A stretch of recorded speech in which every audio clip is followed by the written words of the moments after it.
네, 국고토 3부의 권미정입니다. 한국도 그리고 미국도 검은 금요일로 한 주를 마쳤습니다. 목요일 밤 나온 미국 ISM 제조업 지수가 예상보다 크게 하회했고 간밤 나온 미국 고용 보고서도 예상치를 크게 하회했는데요. 이런 경제지표 쇼크에 경기도 또 노동시장도 침체에 빠진 것 아니냐는 우려가 커지고 있습니다. 인플레이션을 잡기 위한 FOMC의 고금리 정책이 너무 오래 지속된 것 아니냐는 우려 속에 경제를 되살리기 위한 금리 인하 기회를 벌써 놓쳤다는 분석이 나오고 있는데요. 9월 금리 인하 이제는 25bp 인하에서 50bp 인하에 대한 가능성도 점차 높아지고 있습니다. 글로벌 증시가 충격에 빠졌습니다. 이런 속절없는 하락장 속에서 도대체 어떻게 해야 할까요? 오늘 와운의 이현상 파트너 통해서 들어보도록 하겠습니다. 안녕하십니까? 네, 안녕하세요. 네. 오늘 참 시장이 이번 주 충격을 많이 받았습니다. 한국 시장, 일본 시장, 또 간밤에는 미국 시장과 유럽 증시까지 모두 다 크게 하락하는 모습이 보였는데요. 금요일 한국장이 코스피는 마이너스 3%, 코스닥은 무려 마이너스 4% 하락 마감을 했습니다. 네. 그래도 금요일 밤에 나오는 미국 노동 보고서 좀 아직 희망이 있다 걸었는데 고용 보고서도 예상보다 모두 낮은 수치가 나왔죠. 미국 시장 금요일 충격을 받았는데 그래도 뭔가 긍정적이라고 해석을 해야 할까요? 장중에는 S&P 500이랑 나스닥이 2에서 3% 가까이 빠졌는데 마감 때는 그래도 조금 올라와서 마감을 하더라고요. 뭐 이틀 동안 너무 빠졌으니까 기술적으로. 너무 급하게 밀리는 거 아니야? 해서 뭐 약간의 뭐 낙폭을 줄이는 정도? 그런데 뭐 전체적으로 봤을 때는 올 것이 왔다. 뭐 개인적으로 그렇게 여러분들이 보시면 좋을 것 같아요. 빅테크 기업을 워낙 좀 부정적으로 그렇죠. 최근에 우리 보셨으니까. 상반기 내내 올해 하반기 어디쯤에 가서 이제 금리 인하가 시작이 될 것이다라는 얘기를 계속해서 좀 말씀을 드렸는데 그 과정에서 우리가 말씀을 드렸던 거는 실제로 금리를 첫 번째 내리게 되면 그거는 악재가 될 것이다라는 얘기를 좀 드렸잖아요. 그래서 전체적으로 첫 금리 인하가 시장에서는 악재가 되는 것이죠. 뭐 좋지 않으니까 내리는 거죠. 전반적으로는 이제 경기 침체에 대한 이런 내용이 될 것이고, 그래서 이제 여러분들 보시게 되면 이번 한 주 동안에는 사실 시장의 분위기가 굉장히 좀 흉흉하게 좀 바뀌었습니다. 그러니까 최근에는 배드 뉴스가 굿 뉴스였는데 근래에 들어서 특히 이번 주 들어서는 배드 뉴스가 그냥 배드 뉴스가 되는 것이죠. 뭐 그런 상황이었다. 그래서 이제 잘 보시게 되면 주초부터 간단하게 한번 보면은 사실 FOMC까지만 해도 분위기가 괜찮았어요. 파월이 조금 더 좀 긍정적인 메시지를 시장에 비둘기적인 메시지를 좀 던져줬죠. 그러니까 9월에 금리 인하할 수 있겠다라는 이런 메시지를 좀 줬고 시장은 이거를 이제 긍정적으로 받아들였는데 그 이후에 발표된 것들이 너무 급격하게 좀 빠지더라는 거예요. 급격하게 특히 그 지표들이 다 쇼크를 보였잖아요. 앞서 우리 말씀해 주신 대로 제조업도 예상치를 크게 하회했습니다. 이번에 ISM 제조업 PMI가 46선 정도는 나왔는데 21개월 중에서 20개월이 이제 50 이하의 침체였는데 이번에 또 굉장히 좀 안 좋았던 거죠. 너무 급하게 안 좋아진다 이겁니다. 여기에 고용도 간밤에 고용도 뭐 실업률도 예상치를 또 뛰어 올랐고 그 다음에 뭐 비농업 고용도 크게 빠졌습니다. 그래서 고용 시장 침체도 너무 좀 급하게 이루어지는 것이 아니냐 이렇게 볼 수 있는 거죠. 그래서 이런 내용들 그리고 뭐 사실 그 동안에 이제 제가 7월 초에 계속해서 말씀드렸던 거는 빅테크 실적 피크에 대한 얘기를 좀 많이 드렸습니다. 우리 뻐꾸기 주식에서도 그리고 또 제가 엔비디아 7월 13일 날 이 방송 통해서 매도 의견 드리면서 소위 M7 종목군들이 피크를 칠 가능성에 대해서 계속 언급을 드렸습니다. 그건 뭐냐면 이번 분기나 다음 분기가 실적 피크인 것 같아요.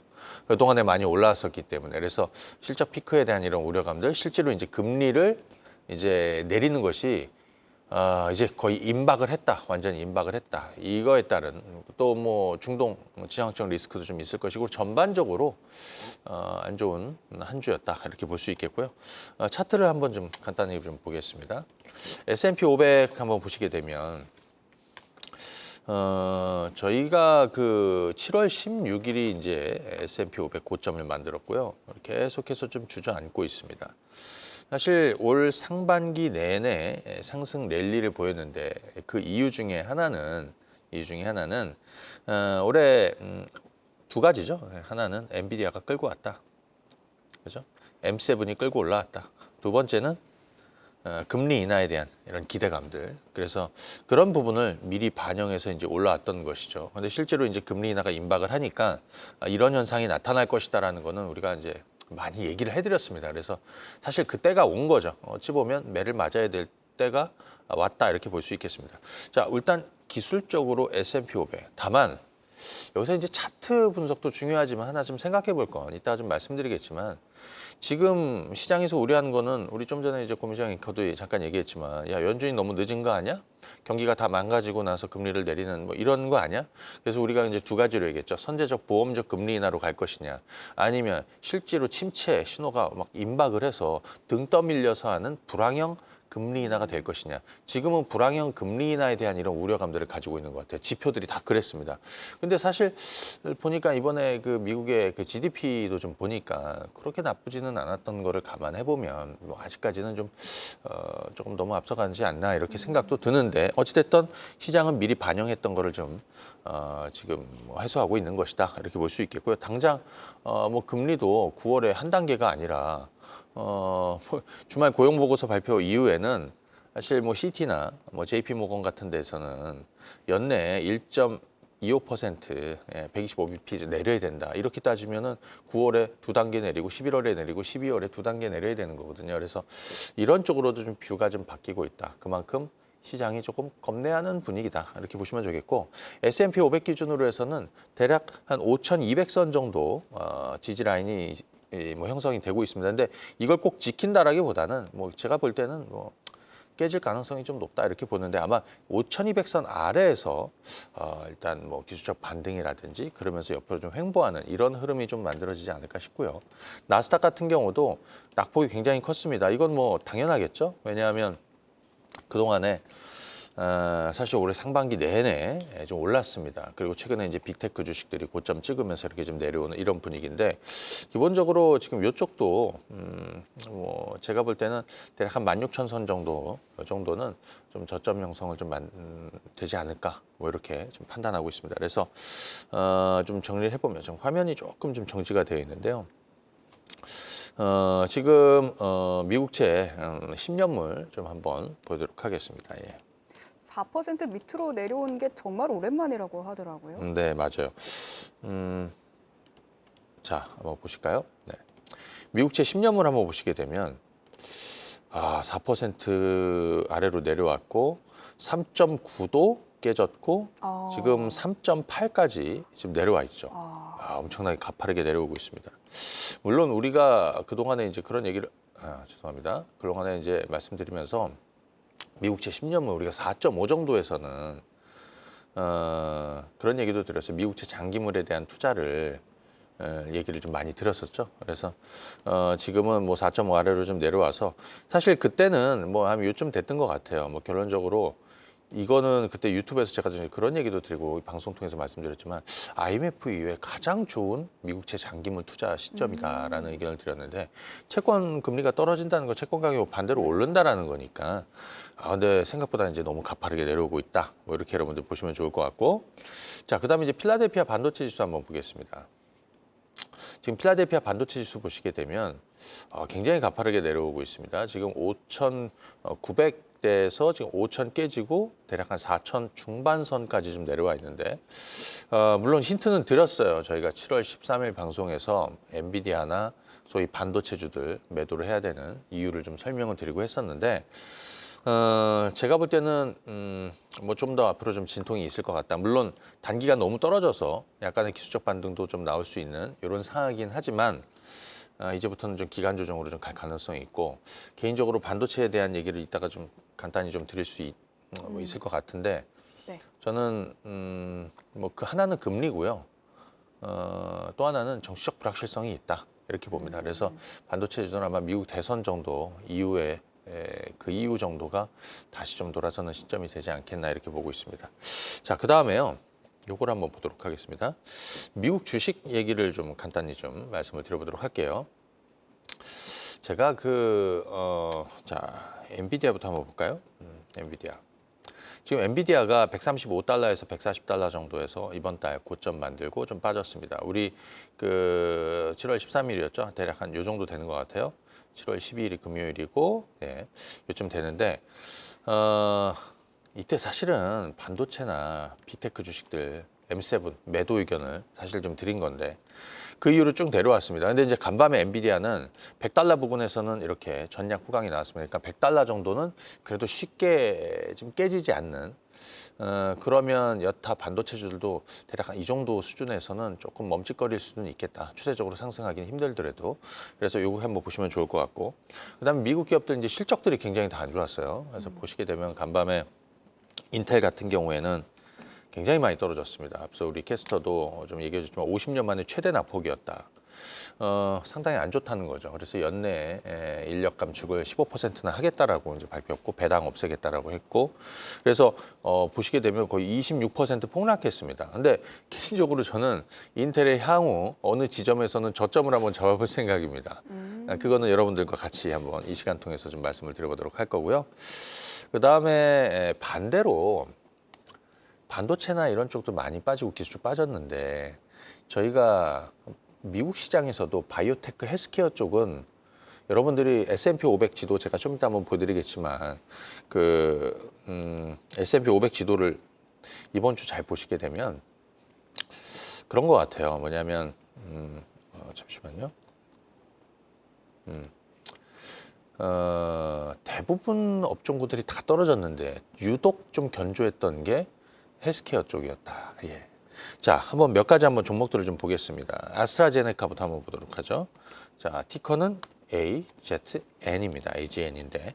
자, 보시게 되면 저희가 아스트라제네카는 뭐 다른 기술주들 대비 완전히 좀 다른 흐름을 보여주고 있습니다. 그 얘기는 뭐냐면 사실 미국도 마찬가지죠. 고금리에 상당한 피해를 봤던 바이오 헬스케어 종목군들이 이제 살아난다라는 거고 아스트라제네카는 뭐 항암제 쪽도 지금 굉장히 2분기에도 실적 굉장히 좋았어요. 뭐 폐암 치료제 타그리소, 면역 항암제, 뭐 임핀지. 최근에 아스트라제네카가 그 방사성 의약품 시장에도 문을 두드리고 있는 이런 것도 좀 주목해 보셔야 됩니다. 고점은 오히려 거꾸로 하락이 아니라 상승으로 돌아가고 있습니다. 이 폭락장에. 자, 두 번째는 에브비 한번 보겠습니다. 지금 3주째 얘기 드리고 있습니다. 면역질환 치료제 에브비 주가 한번 보시게 되면 제가 지금 이번 주까지 3주째 얘기 드리고 있습니다. 실적도 좋았고 고점도 보시는 것처럼 넘어섰습니다. 그러니까 미국 증시 폭락하고 있는 거 완전히 다른 분위기죠. 그죠? 이쪽으로 돈이 가고 있다는 거를 좀 생각하셔야 돼요. 자, NVS 노바티스입니다. 방사성 의약품체, 방사성 항암제 시장에서 가장 앞서가고 이쪽에 가장 진심인 회사인 것 같아요, 이 회사가.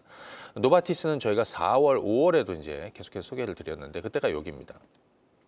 이미 110달러 넘어서서 미국 증시는 폭락하고 있지만 이 종목군들은 전반적으로 고점을 넘기고 있습니다. 그죠?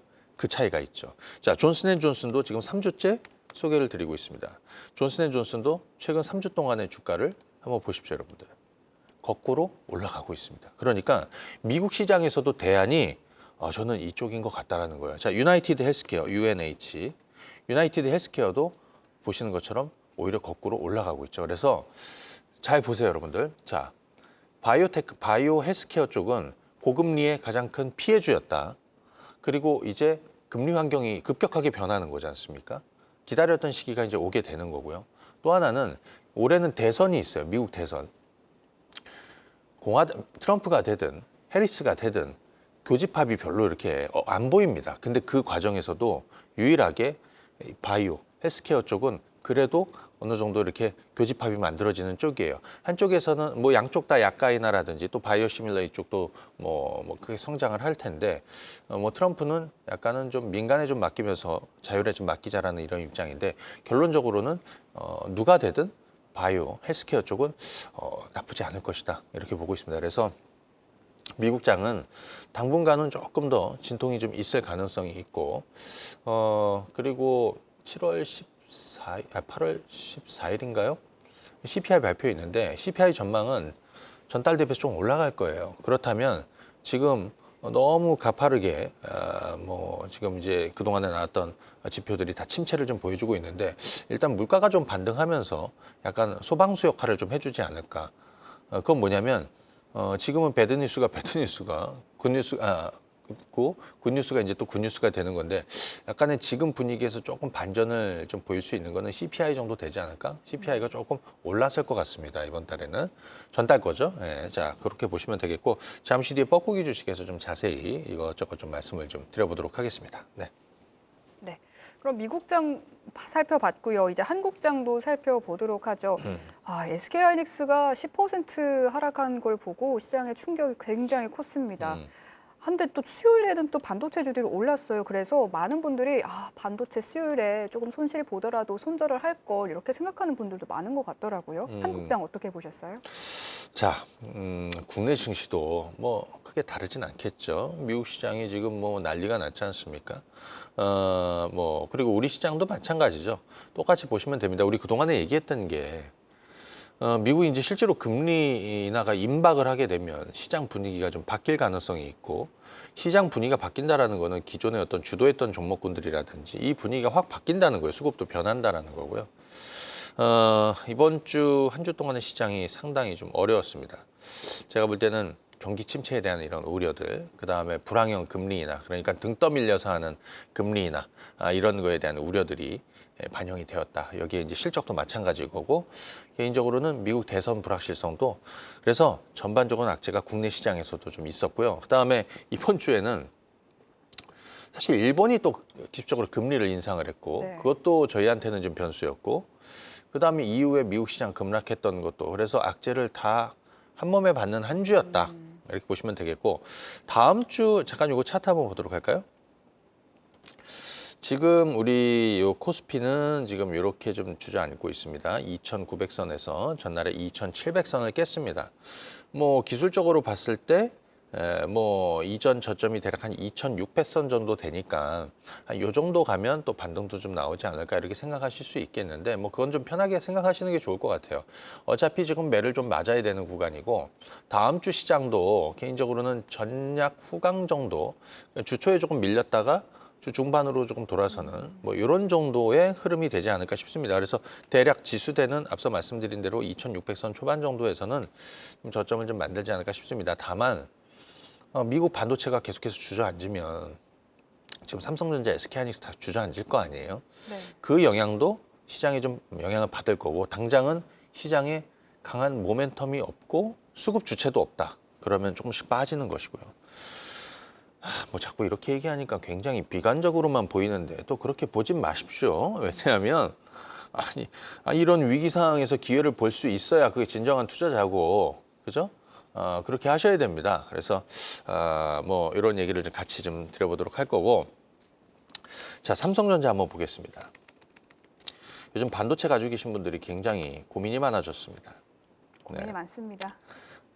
고민이 많습니다. 네. 삼성전자, 뭐 SK 하이닉스 그 외에 뭐 한미 반도체건 뭐 그 외에 그 아랫단에 있었던 종목군들이 정말 뭐 많이 좀 밀려 있는데 자 삼성전자는 우리 사실 삼성전자, SK 하이닉스를 지난 7월 13일에 우리 그 매도 의견 드리면서 반도체 팔아야 된다라는 의견을 제가 유일하게 드렸던 것 같아요. 그때는 심각하게 안 들으셨을 수도 있어요. 그리고 그 다음 주에도 의견 드리고 또 지난 주에도 또 의견 드리고 했었는데 개인적으로 저는 이번에 삼성전자나 SK하이닉스 실적이 다 좋았죠. 삼성전자 영업이 6.4였고 SK하이닉스 영업이 5.4 정도 됐습니다. 근데 그거는 이미 시장에 상당히 좀 반영을 했던 거예요. 그래서 삼성전자는 지금 다른 게 없을 것 같아요.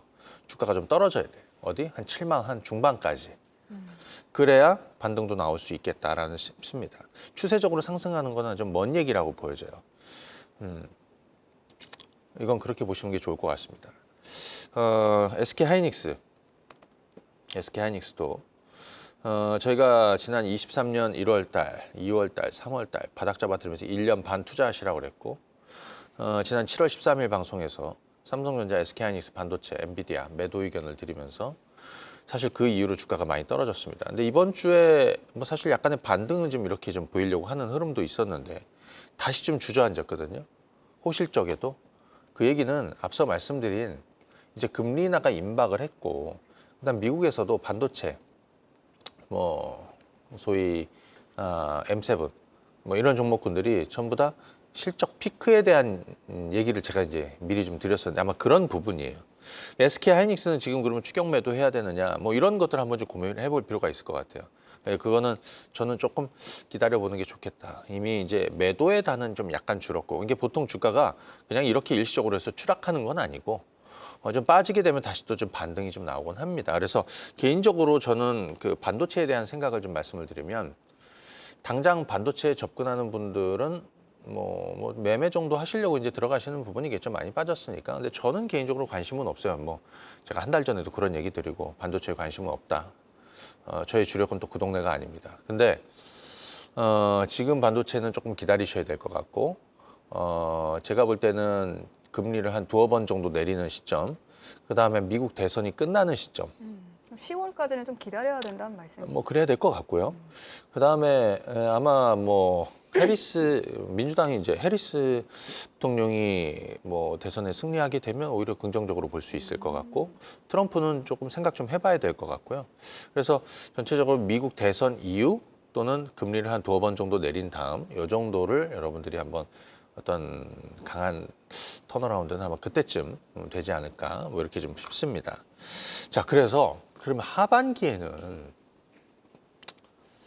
지금 8월부터 굉장히 그 7월 달 굉장히 좀 어려웠었는데 8월 증시도 전체적으로 조금 빠지면서 저점을 좀 잡고 그리고 8월 중순 뭐 그다음 뒤로 가면서 이렇게 좀 올라서는 뭐 이런 부분 그리고 시장에 대해서는 이렇게 생각하세요. 실제로 금리를 한 번 또는 두 번 내리게 되면 그 다음부터는 또 어떤 기대감이 바뀌게 되면 유동성 장세에 대한 기대감은 바뀝니다. 개인적으로 이 정도 되면 차라리 9월에 두 단계 내리는 게 저는 좋겠다라고 생각이 들어요. 두 번은 그냥 한꺼번에 두 단계를 내리면 저는 그거는 악재가 안 될 것 같아요. 그 전까지는 영향을 좀 받더라도 자 그렇게 보시면 좋을 것 같고 그럼 하반기에 전 개인적으로 다른 대안이 뭐가 있을까? 앞서 얘기해 드렸죠. 미국의 빅테크 주식들 소위 시장을 이끌었던 M7은 이미 실적 피크에 대한 얘기를 우리가 그동안 많이 들었습니다. 반대, 그래서 그런 얘기 들었죠. S&P 493이 오히려 반대쪽에서 실적이 좀 돌고 M7이 이제 실적이 좀 피크를 찍고 떨어지는 이런 흐름을 좀 말씀을 드렸는데 그리고 미국 대선에 대한 불확실성도 있고 그래서 이제 대안이 잘 안 보입니다. 다만 제가 올해 그 바이오텍 전성 시대가 이어질 것이다. 최근에 이제 또 시즌 2를 이제 우리는 시작합니다라는 얘기를 좀 드렸는데 저는 다른 대안이 여기라고 생각합니다. 저는 이제 금리에 대한 불확실성도 있지만 올해 제가 연초부터 계속해서 봤던 건 뭐냐면 미국 대선에 대한 불확실성이었어요. 근데 그것이 최근에 바이든이 사퇴하면서 근데 그 불확실성이 좀 더 커진 거죠. 트럼프가 되든 해리스가 되든 교집합으로 찾을 수 있는 거, 우리한테 가장 덜 충격을 줄 수 있는 거, 오히려 긍정적으로 볼 수 있는 거, 금리 인하 시기와 맞물려서 무엇일까? 개인적으로 저는 바이오테크, 제약바이오라고 생각이 듭니다. 그래서 미국 주식에서도 앞서 보여드렸죠? 다 무너지지만 오히려 헬스케어 바이오 종목군들은 살아 움직이고 있는 걸 보셨을 겁니다.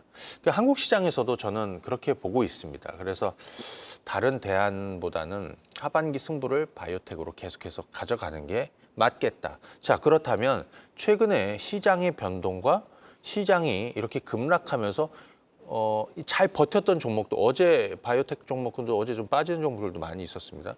그래서 오히려 그들 종목은 저가 매수가 가능한 이런 저가 매력이 오히려 이번 급락장에 만들어지지 않을까 이런 생각도 같이 가져가고 있습니다. 그래서 하반기 우리 바이오텍 전성시대 시즌2 시작한다라는 의견 좀 드렸었는데 그 얘기를 계속해서 좀 보시면 좋을 것 같고 그러면 그런 게 있죠. 야, 너 반도체 투자하려면 반도체 대장주들이 이런 표현은 좀 그렇지만 숨통이 꺾이면 안 되는데 그죠? 살아 있어야 되잖아요. 근데 엔비디아는 지금 꺾여가는 분위기고 필라델피아 반도체 꺾였고 삼성전자, SK하이닉스 다 꺾였잖아요. 예를 들어서 그러면 바이오 쪽은 꺾였느냐 이거예요. 그 대장주가 뭐였냐? 알테오젠이었습니다. 알테오젠은 꺾였느냐 한번 여러분들 보시죠. 아직 안 꺾였습니다. 이번 주 내내 사실 목요일까지도 분위기가 좋았습니다. 제가 최근에 30만 원 넘을 거라고 했는데 30만 원을 넘었습니다. 근데 어제는 물량이 나왔습니다. 그건 어쩔 수 없죠. 왜냐하면 시장이 폭락하면서 한 2,300개 종목이 다 폭락하는데, 그죠? 이번 주 알테오젠이 코스닥 시총 1위 자리 계속 넘보더라고요. 맞아요. 제가 볼 때는 시총 1위 갈 가능성이 있다라고 보여집니다. 다만 말 나온 김에 시총 1위가 네. 에코프로 BM이잖아요. 야, 넌 에코프로 BM을 언제 투자할 거야? 이런 질문을 하실 수도 있죠. 계획을 세우고 있습니다. 당장은 아니더라도 그거는 이 시간 통해서 얘기해 드리겠습니다. 네. 언제인지. 자, 알테오젠이 살아 있습니다. 알테오젠은 사실 이렇게 보시면 돼요. 최근에 뭐 우리 저렴한 처방법의 뭐 수혜도 알테오젠이 될 것이다. 바이오 시밀러뿐이 아니라 바이오 시밀러가 이제 경쟁을 많이 할수록 결국에는 특화된 거는 제형 변화나 더 효과가 좋게 하려고 그래야 되는데 그쪽으로 갈 수밖에 없다라는 거고, 알테오젠은 뭐 사실 그 자회사 상장 이슈도 있고 ADC 같은 경우는 아직 시작도 안 하는 것이고, 자회사 상장 이슈도 있어요. 알토스 바이오로직스라고 해서 상장을 준비하는 것 같아요. 그래서 그런 이슈도 있고 ADC 쪽은 아직 뭐 주가에 반영도 되지 않았고, 그래서 알테오젠 재료가 여전히 살아 있고 알테오젠 대장주가 살아 있습니다. 자, 그리고 여러분들 삼성전자하고 SK 하이닉스 대안으로 제가 말씀드린 종목들이 두 개 있어요. 삼성 바이오로직스하고 셀트리온 한번 보겠습니다. 이거는 삼성 바이오로직스인데, 삼성 바이오로직스 저희 7월 13일 날 뭐 한 이쯤 되는 것 같습니다. 예. 삼성전자, SK 하이닉스 매도하고 이쪽으로 가시는 게 좋겠다라는 얘기를 드렸죠. 그때가 여기입니다. 80만 원 정도 되는 시점이에요. 지금 95만 원까지 올랐다가 이번 주에 조금 숨고르기가 있었습니다. 시장 대비 상당히 견조하게 가고 있습니다. 네. 그죠?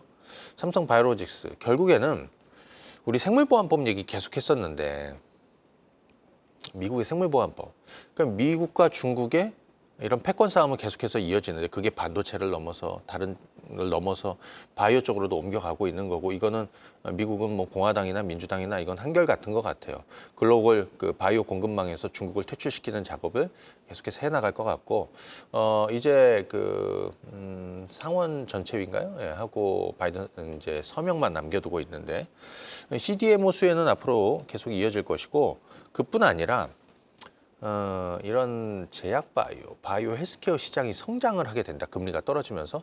그럼 당연히 CMO, CDMO 시장은 당연히 같이 성장하는 겁니다. 그걸 같이 보셔야 됩니다. 그리고 삼성 바이오로직스의 자회사 삼성 바이오 에피스, 이 바이오 시밀러 이쪽도 같이 주목해서 보셔야겠죠. 그래서 삼성 바이오로직스는 저는 올해 제가 이거 80만 원대 여러분들 매수 의견을 드리면서 무슨 얘기 드렸죠? 저는 올해 100만 원 넘어간다라는 의견을 드렸습니다. 예. 그때는 여러분들이 무슨 소릴까 했겠지만 지금은 가능성도 보입니다. 왜냐하면 90만 원 중반까지도 찍었으니까. 자, 100만 원을 넘어가는 한 3, 4년 만이죠. 자, 이렇게 보시면 좋을 것 같고, 셀트리온 한번 보겠습니다.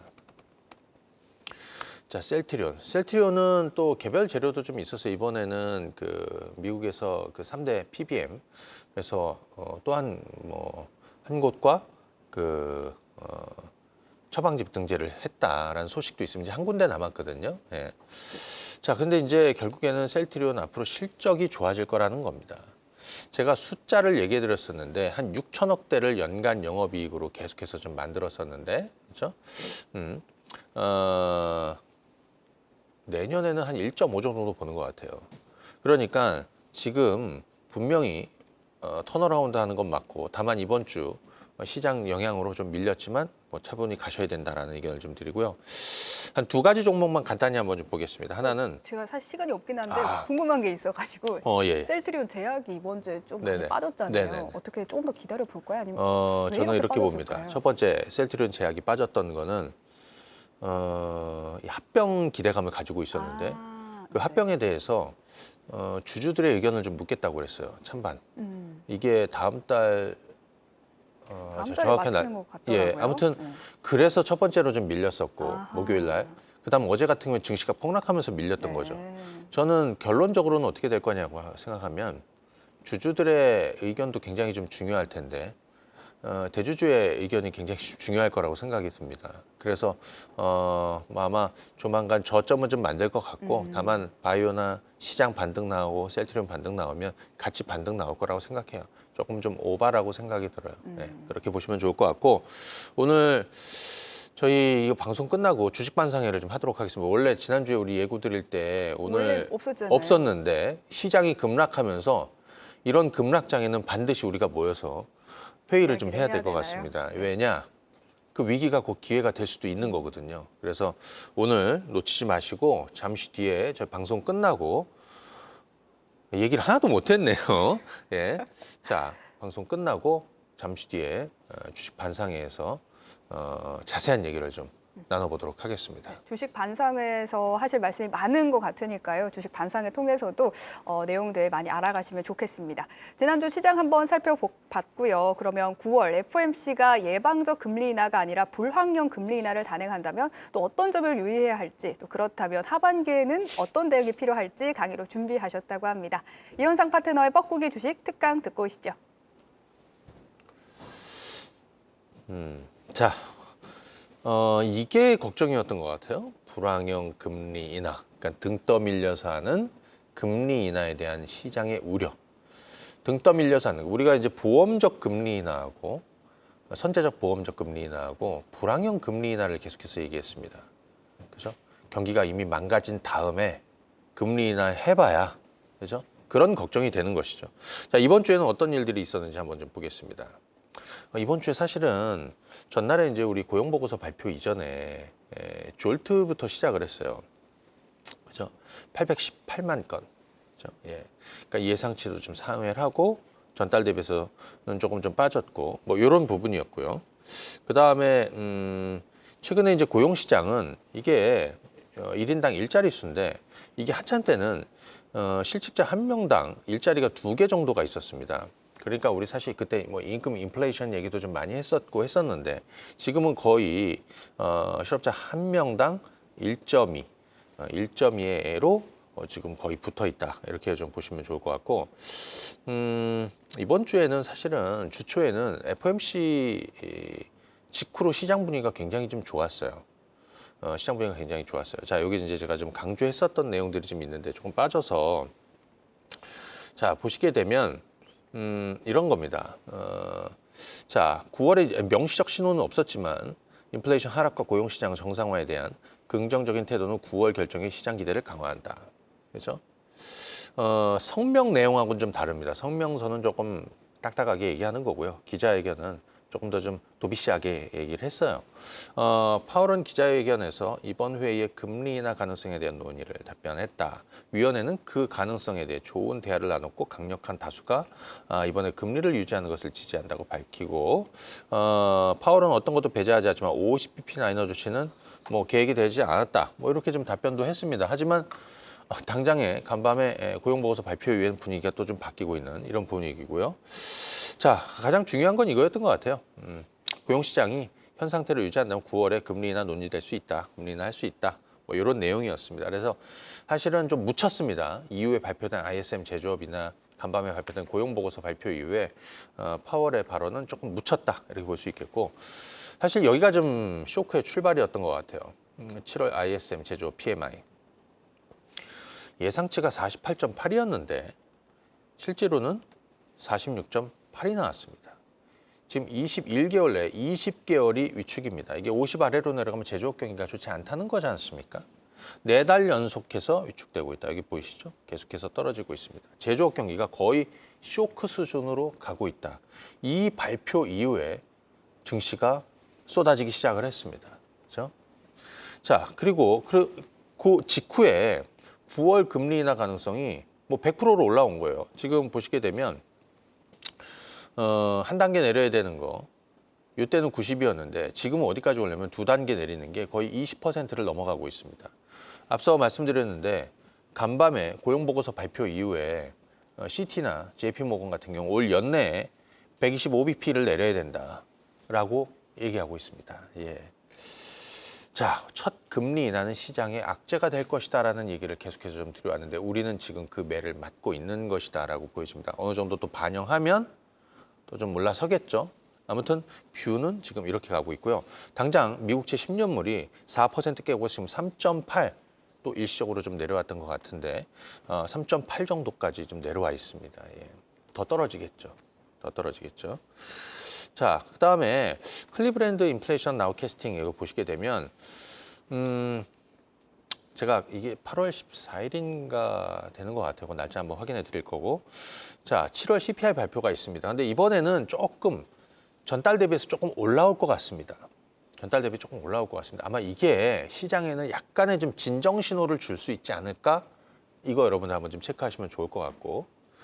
자, 그다음에 간밤에 발표된 미국의 7월 고용 보시게 되면 비농업 고용이 비농업 고용.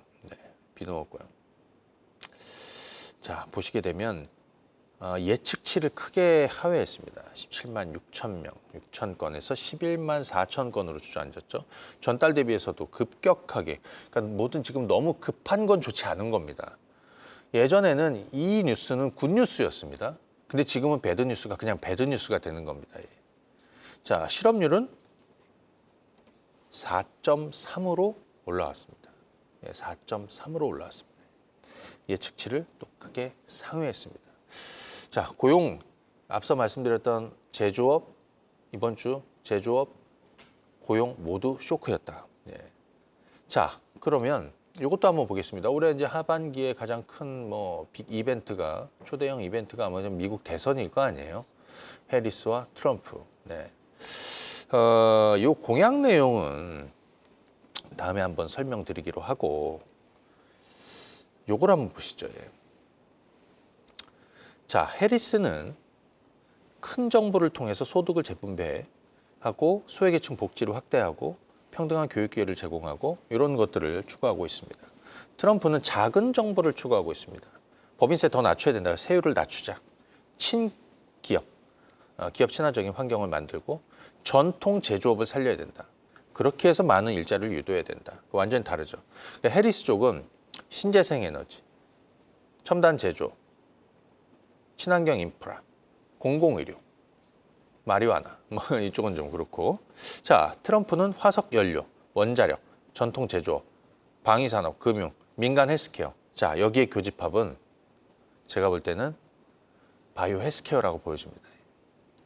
우리 이번 주 미국 증시는 이틀간 쇼크가 있었습니다.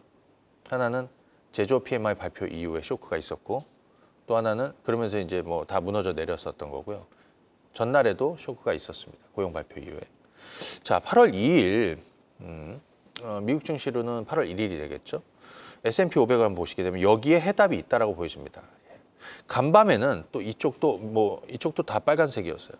유일하게 자, 이렇게 끊어버리면 야, 되는 쪽이 이쪽인 것 같다는 거예요.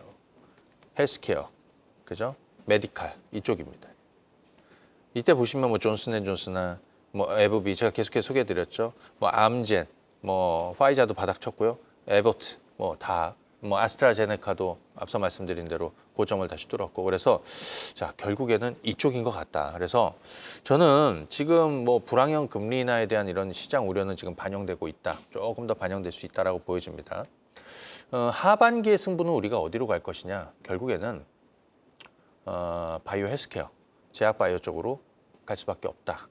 그 부분을 보시면 좋을 것 같고요. 그렇다면 지금 시장의 이 변동과 급락장이 만들어지고 있는 뭐 이런 상황에서 어느 쪽이 여러분들에게 하반기 기회를 줄 것이냐, 그 기회를 놓치지 마시고 잡아야 된다라고 말씀드리고 싶습니다. 그 얘기를 오늘 잠시 뒤에 주식반상회에서 좀 진지하게 해볼 생각입니다. 네. 네, 특강 듣고 왔습니다.